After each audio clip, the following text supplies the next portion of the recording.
ఉమ్మడి అనంతపురం జిల్లాలో తొలకరి వర్షాలు ముందుగానే పడడంతో రైతాంగం ఎంతో ఆశతో సాగుకు సిద్ధమైంది. అయితే ప్రభుత్వం ఇప్పుడిప్పుడే సబ్సిడీతో కూడిన వేరుశెనగ విత్తనకాయలు ఎరువుల పంపిణీని ప్రారంభించినప్పటికీ అవి సకాలంలో అందుబాటులోకి రాలేదని రైతులు ఆవేదన వ్యక్తం చేస్తున్నారు.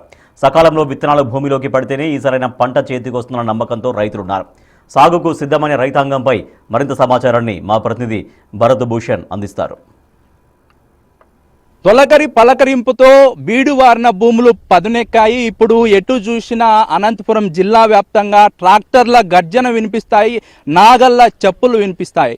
అనంతపురం సమీపంలోనే ఒక పొలంలో ఉన్నాం. ఈ మట్టిని చూస్తే స్పష్టంగా చెప్తుంది నేను సాగుకు సిద్ధంగా ఉన్నానని ఈ మట్టి స్పష్టంగా చెప్తోంది. అందుకే జిల్లా వ్యాప్తంగా కూడా రైతులు సాగుకు సిద్ధమవుతున్నారు.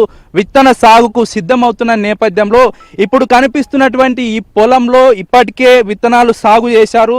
విత్తనం జరిగింది.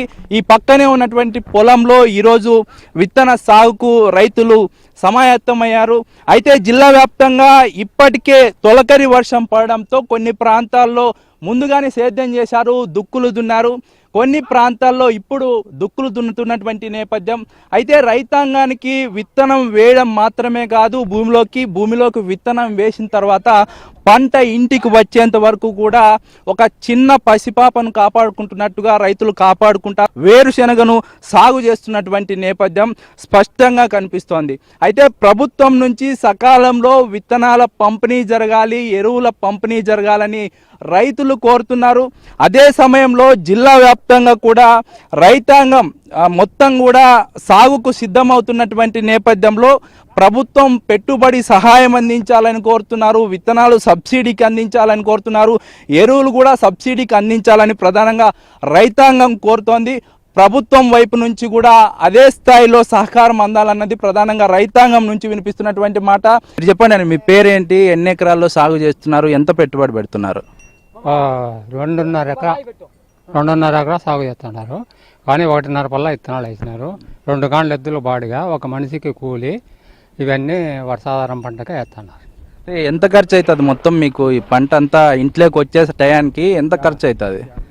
ఆ విత్తనాలు వచ్చేసి ఎంత 22,000, కాడెద్దులకు వచ్చేసి 4,000, మంచికి వచ్చేసి 500. అట్లా ఈ విధంగా కూలీలు అవుతాయి. అంటే ప్రభుత్వం ఇప్పుడు RSKలో విత్తనాలు సబ్సిడీతో పంపిణీ చేస్తోంది, ఎరువులు పంపిణీ చేస్తోంది. మీరు ఎందుకు అక్కడ తీసుకోకుండా ప్రైవేట్గా కొనుగోలు చేసి ఖర్చు పెడుతున్నారు? వాళ్ళు ఇచ్చే లోపల ఇక్కడ ఉండే తేమ మారిపోతుంది, అది సమస్య. వాళ్ళు ఈరోజు పోతే ఈరోజు ఇవ్వరు, వారం 10 నెలలు ఇస్తే అందులోకి తేమ మారిపోతుంది. అందువల్ల ప్రైవేట్గా కొంటాను. వేరుశెనగ సాగు గతంతో పోలిస్తే చాలా తగ్గిందని చెప్తారు. ఎందుకు, కారణాలు ఏంటి, మీరు ఏం చెప్తారు? తక్కువ లేకపోవడం వల్ల, వర్షాలు సరిగ్గా రావడం వల్ల ఈ రైతులు కూడా భయపడుతున్నారు విత్తనాలు వేయాలంటే. పెట్టుబడి ఎక్కువ వస్తుంది, దానివల్ల రైతులు వెనుకాడుతున్నారు వేసేదానికి. పొలాలేమో అప్పుడు ఉండేటే ఇప్పుడు ఉండేటయ్యే, ఖర్చులు ఎక్కువ, వర్షం రాకపోతే పంట ఎత్తిపోతుంది. ఇది పరిస్థితి. పంట సాగు చేస్తారు కదా, సాగు చేసిన సమయంలో అంటే ఎంత సమయం పడుతుంది పంట చేతికి రావడానికి? ఈ మధ్యలో ఎలాంటి ఇబ్బందులు ఉంటాయి? అంటే వర్షం సరిగా పడకపోతే ఎలాంటి ఇబ్బందులు ఉంటాయి, వర్షం ఎక్కువ వస్తే ఎలాంటి ఇబ్బందులు ఉంటాయి, లేదంటే అవుటన్ సరిగా రాకపోతే ఎలాంటి ఇబ్బందులు ఉంటాయి? సార్, ఇప్పుడు సకాలంలో వర్షాలు వస్తాయినా సార్ రైతుకైతే కొంత మేలుగానే ఉంటుంది సార్. వర్షాలు ఇప్పుడు ఈ టైంలో వర్షం బాగా పడింది సార్. ఈ నెల జూన్లో పర్వాలేదు సార్, మోస్తారు వర్షం పడుతుంది.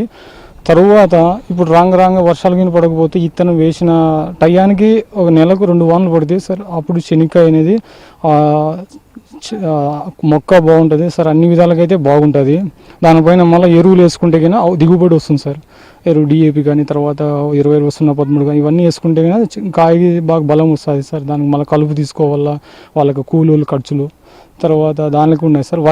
టయానికి వర్షం పడితే సార్, ఒకవేళ వర్షం వచ్చి బాగా పండింది అనుకో పర్వాలేదు సార్, రేట్ ఉంటుంది. ఒకవేళ వర్షం పండినప్పుడు వల్ల వర్షాలు వస్తే సార్ అంత మొత్తం చేనులోనే కూలిపోతుంది సార్. అసలు దాదాపు 2 సార్లు నష్టపోయినాం సార్. ఆ కాయలు నానిపోయి, కట్టి నానిపోయి, కూలీలకు ఇచ్చుకోలేక తర్వాత ఎన్నో ఇబ్బందులు పడినాను సార్. లోన్ తీసుకొచ్చుకొని ఎన్నో కష్టాలు పడుతున్నాను సార్. వర్షాల కాలంలో వస్తే టయానికి దేవుడు ఒకవేళ ఆదుకుంటే పర్వాలేదు. మా విజ్ఞప్తి ఏంటంటే ప్రభుత్వం నుంచి కూడా మాకు ఏదైనా సహాయం చేస్తే మేము కొంచెం బెటర్ సార్ అని చెప్పి కోరుతున్నాం సార్. అంటే ఒక చిన్న పిల్లోని సాకినట్లు సాగుతారు పంటని, తీరా మార్కెట్కి పోయిన తర్వాత ఎలా ఉంటుంది పరిస్థితి?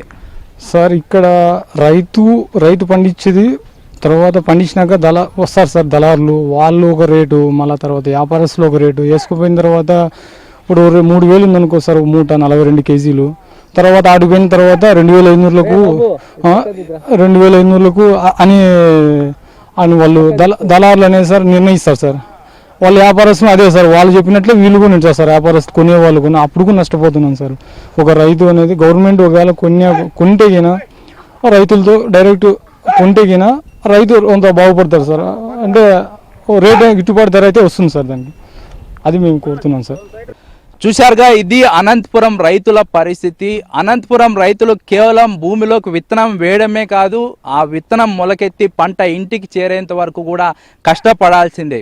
ఎందుకంటే ప్రకృతి వైపరీత్యాలు ఒకవైపు, మరోవైపు మార్కెట్లో దళారుల మోసాలు రైతులను నిలువున ముంచుతున్నాయి, అప్పుల పాలు చేస్తున్నాయి. లక్షలాది రూపాయల అప్పుల ఊబిలో రైతులు కూరుకుపోని ఉన్నారు. కాబట్టి ప్రభుత్వం రైతులకు ప్రత్యామ్నాయంగా పంట నష్ట పరిహారం ఇవ్వాలి, అదే సమయంలో గిట్టుబాటు ధర కల్పించాలి.